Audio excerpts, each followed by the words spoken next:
Que Deus abençoe a todos os jovens que estão agora nos acompanhando, participando dessa mensagem, desse momento de fé e de esperança. Queremos levar para você hoje uma palavra de fé e também esclarecer algumas dúvidas que muitos jovens eles têm. Às vezes acerca do trabalho, às vezes acerca até dúvida com respeito às coisas espirituais, às coisas de Deus, que atrapalha muito o desenvolvimento do jovem. Sabemos que o diabo, o mal, ele é derrotado, o fim dele já está decretado, e é exatamente isso que ele quer colocar na cabeça dos jovens. Pelo fato dele ser já derrotado, ele quer que as pessoas, principalmente os jovens, se sintam assim, porque é natural de uma pessoa derrotada querer derrotar outras pessoas. Pessoas vencedoras querem que os outros cresçam também, mas quem é derrotado quer ver os outros na lama como eles estão. Então, não contente com a expulsão do céu e a derrota dele na cruz, ele quer derrotar a gente, quer derrotar os jovens, principalmente os jovens, porque o jovem, ele é o futuro da igreja, é o futuro da obra, é o futuro essa geração que está corrompida aí, né? Essa geração que nós vemos hoje é uma geração totalmente fraca, sem valores, sem princípios. É como se não tivesse tido educações do Pai. Mas quando nós, e desde jovem, nos apegamos a Deus, nós aprendemos os princípios, o caráter, honrar o pai e a mãe, a obedecer, a viver longe daquilo que é errado. Então eu queria falar uma coisa para você agora sobre um versículo. Tem como abrir a Bíblia aí, alguém? Salmos 1, abra aí no Salmos 1. Vamos ver se pega bem aqui. Lê pra gente. Salmos capítulo 1.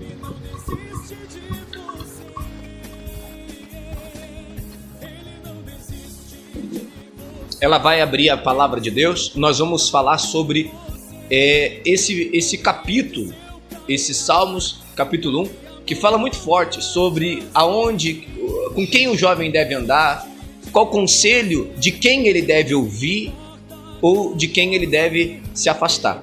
Lê pra gente. Bem-aventurado o homem que não anda segundo o conselho dos ímpios, nem se detém no caminho dos pecadores, nem se assenta na roda dos escarnecedores. Antes tem o seu prazer na lei do Senhor, e na sua lei medita de dia e de noite. Veja que ali fala, o salmista, que bem-aventurado é o homem que não anda na roda dos escarnecedores, e nem conselho dos ímpios. Quando nós na igreja damos um conselho para o jovem, seja na área financeira, familiar, sentimental, tem jovem que não aceita, tem jovem que ele não entende, e ele faz do jeito que ele quer, do jeito que ele acha que vai dar certo. E muitas das vezes, como diz uma passagem da Bíblia, tem caminhos que ao homem parece bom, mas que no final dá final de morte, cabo de morte.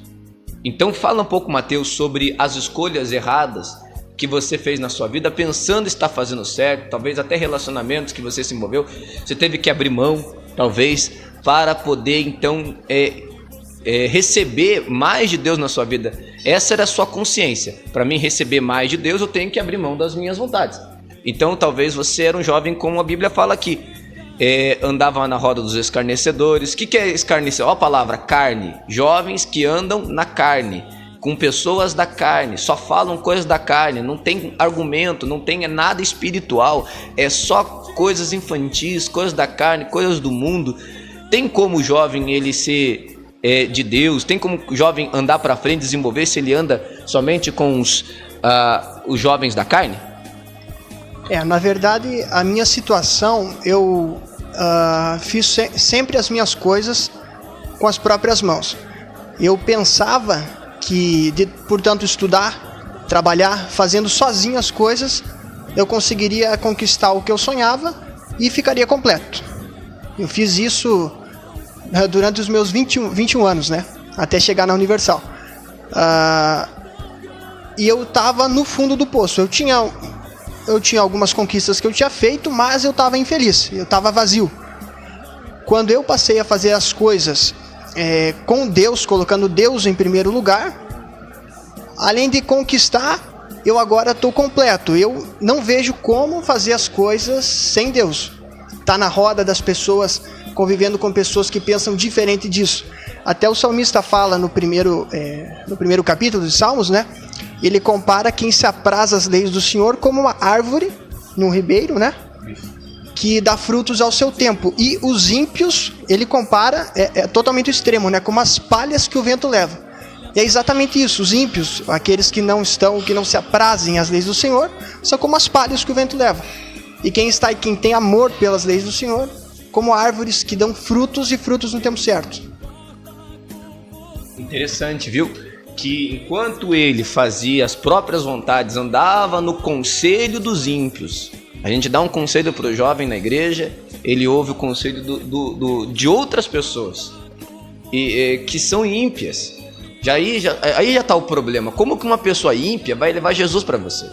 Como que uma pessoa do mundo vai levar Jesus para você? Ele é do mundo. Nós queremos que o jovem cresça, ele evolua, ele desenvolva. Mas para isso ele precisa ouvir o conselho daqueles que tiveram um encontro com Deus, tiveram um encontro com Jesus, quem tem Jesus para dar para eles. E me chama a atenção quando ele fala roda dos escarnecedores. Por exemplo, a roda dos escarnecedores está em todos os lugares, né? No trabalho, né? Tem vários tipos de trabalho que ao jovem não convém, né? Imagina só, Júnior, você querendo buscar a Deus trabalhando no bar, vai dar certo? Chega mais perto aqui. Hã? Óbvio que não, né? Porque você tá, no meio de pessoas erradas ali, consumindo e, quem vai em bar sempre, vai buscar pra tentar saciar aquele momento ali, pra tentar fugir de algum problema, alguma coisa, sabe? E aí, obviamente que ali não é o lugar, sabe? Ali ele só vai... Não faz parte. Ele só vai trazer mais coisas ruins pra vida dele. Tem como ele ter uma vida profunda com Deus se ele ficar tendo uma vida com mal, com pessoas dentro de um bar? Não tem como, né? Não. Impossível. Por exemplo, vou dar um exemplo aqui. O jovem, ele quer, na ansiedade, conseguir um trabalho. É claro que vai muito da fé da pessoa. Mas, por exemplo, eu não sei se alguém da igreja, algum jovem, trabalha com um massagista. Sei. Mas imagina só, por exemplo, né? Eu tô dando um exemplo aqui. O rapaz é massagista. E às vezes vai atender homem, vai atender mulher, talvez num lugarzinho desse tamanho aqui, ó. E muitas das vezes, para massagear, fazer a massagem, é tirada a camisa. Um exemplo. E ali o rapaz tem que massagear a moça, ou a moça, o rapaz. Então tem trabalhos que o Espírito Santo ele incomoda. Por mais que pareça, por mais que seja justo, digamos assim, como eu falei um dos versículos que eu citei, há caminhos que ao homem parece bom, mas no final dá cabo de morte. Então eu não consigo, por exemplo, ver um jovem querendo ter uma vida com Deus lá massageando corporalmente outra pessoa do sexo oposto.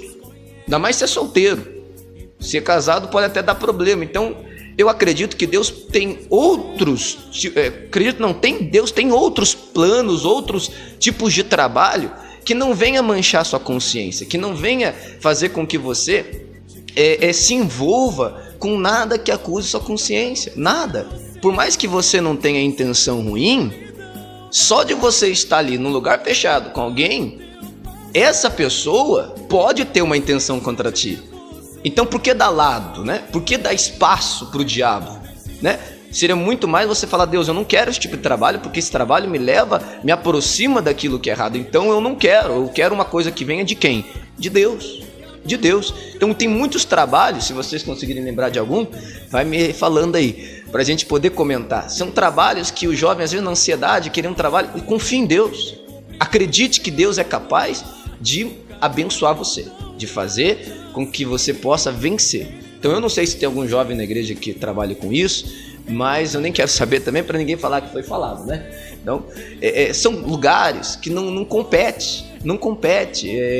Eu poderia citar outros, mas como que você vai identificar se é de Deus ou não?